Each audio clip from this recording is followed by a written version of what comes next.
नमस्कार। चलिए आज बात करते हैं छत्तीसगढ़ की जीवन रेखाओं की, यानी यहाँ की नदियों और उन पर बने बांधों की। यही वो नसें हैं जो इस पूरे राज्य के भूगोल, अर्थव्यवस्था और यहाँ तक कि संस्कृति को भी आकार देती हैं। अच्छा, तो इस नक्शे को जरा गौर से देखिए। ऐसा लगता है जैसे पानी की धाराओं का एक पूरा जाल बिछा हुआ है ना? पर सवाल ये है कि आखिर ये नदियां हैं कौन सी, कहां से आती हैं ये, और क्यों क्यों ये इतनी ज्यादा जरूरी हैं? चलिए, इन्हीं सवालों के जवाब ढूंढते हैं। तो आज का हमारा सफर कुछ इस तरह रहेगा। हम शुरुआत करेंगे छत्तीसगढ़ को एक नदियों के प्रदेश के तौर पर समझने से, फिर बात करेंगे यहाँ की सबसे बड़ी जीवन रेखा महानदी की। उसके बाद नजर डालेंगे दूसरी जरूरी नदियों पर, फिर देखेंगे कि कैसे बांधों ने इनकी ताकत को संभाला है, और आखिर में समझेंगे कि इन सब का कुल मिलाकर महत्व क्या है। तो सबसे पहले एक भौगोलिक नजरिए से समझते हैं कि छत्तीसगढ़ की जमीन कैसी है, ताकि इन नदियों की अहमियत और अच्छे से समझ आ सके। अब देखिए, छत्तीसगढ़ एक भू आविष्ठित यानी लैंडलॉक्ड राज्य है। मतलब इसके चारों तरफ जमीन ही जमीन है, कोई समुद्र तट नहीं।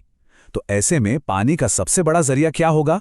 जाहिर है, यहाँ की नदियां, जो पहाड़ियों, मैदानों और घने जंगलों के बीच से अपना रास्ता बनाती हुई बहती हैं। और ये आंकड़ा तो कमाल का है।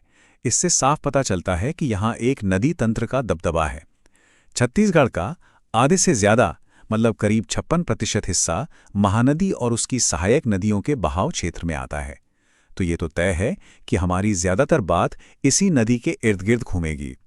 तो चलिए अब और करीब से जानते हैं महानदी को, जिसे सच में छत्तीसगढ़ की जीवन रेखा कहा जाता है। देखिए, इसके नाम में ही इसकी पूरी कहानी छिपी है। महा यानी महान, और नदी मतलब महान नदी या द ग्रेट रिवर। ये नाम ही बताता है कि इतिहास में इसका कद और महत्व कितना विशाल रहा है। तो कुछ खास बातें महानदी के बारे में।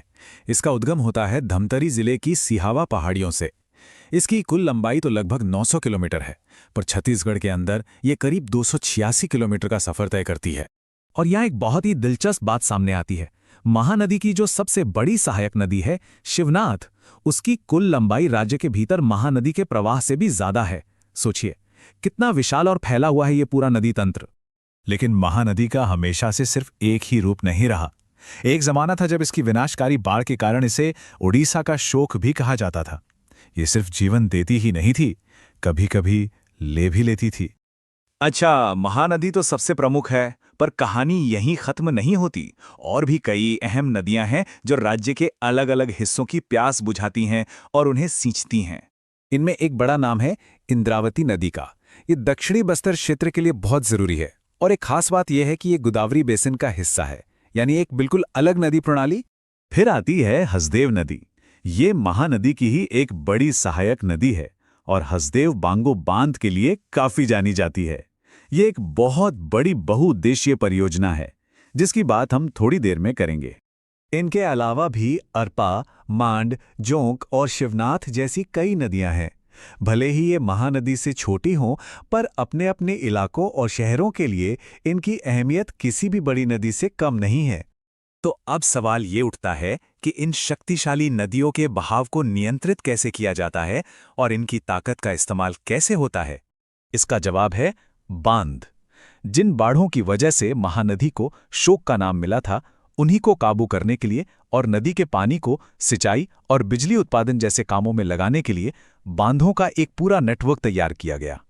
ये छत्तीसगढ़ के कुछ सबसे अहम बांध हैं, जैसे गंगरेल और दुधावा बांध महानदी पर, और हसदेव बांगो बांध हसदेव नदी पर। ये बांध राज्य के जल प्रबंधन की रीढ़ हैं।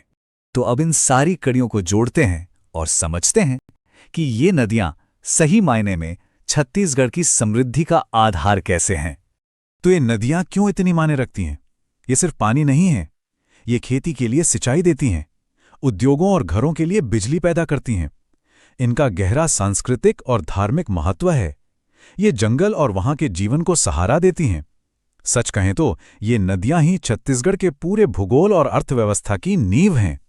और आखिर में ये एक जरूरी सवाल हमारे सामने आता है कि अगर ये नदियां सिर्फ पानी नहीं बल्कि छत्तीसगढ़ का भविष्य हैं, तो इस अनमोल विरासत को आने वाली पीढ़ियों के लिए सुरक्षित रखने के लिए हम क्या कर सकते हैं?